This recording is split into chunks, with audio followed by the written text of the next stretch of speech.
നമസ്കാരം. ഇത് ചെന്നൈ ബംഗളൂരു സർവീസ് വരുന്ന ന്യൂഗോ ആണ്. ന്യൂഗോയുടെ ഈ ബസ്.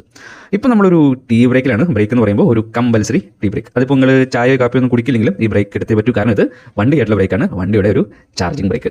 ഇത് ആദ്യമായിട്ടാണ് ഞാനൊരു ഇലക്ട്രിക് ബസ്സിൽ യാത്ര ചെയ്യുന്നത്. ഫ്രാങ്ക്ലി സ്പീക്കിംഗ് എനിക്കിതൊരു ഇലക്ട്രിക് ബസ്സായിട്ട് തോന്നിയത് വണ്ടിയുടെ സൗണ്ട് ഇല്ലായ്മയിൽ മാത്രമാണ്. ബാക്കി എല്ലാ രീതിയിലും ഒരു കൺവെൻഷണൽ ബസ് പോലെ മാത്രമേ എനിക്ക് ഇത് തോന്നിയിട്ടുള്ളൂ. ഹോട്ടലിൽ ചായ കുടിക്ക് നിർത്തിപ്പോൾ ഇവിടെ എന്താ നടക്കണമെന്ന് അറിയാൻ വേണ്ടി വണ്ടിയുടെ ബാക്കിൽ പോയി നോക്കിയില്ലായിരുന്നെങ്കിൽ ഇത് ചാർജ് ചെയ്യാനിട്ടേക്കാണെന്ന് പോലും നമ്മളൊന്നും അറിയില്ലായിരുന്നു. ചെന്നൈയിൽ നിന്നും ബംഗളൂരിലേക്കുള്ള ഇവൻ്റെ ടിക്കറ്റ് റേറ്റ് വരുന്നത് 480 ആ ഒരു റേഞ്ചിലൊക്കെയാണ്. ഈ ഒരു റേറ്റിൽ ഒരു AC ബസ്സിൽ അല്ലെങ്കിൽ ഏതെങ്കിലും ഒരു ബസ്സിൽ നമുക്ക് ഈ റൂട്ടിൽ ഒരു യാത്ര സ്വപ്നം കാണാൻ കൂടി കഴിയില്ല.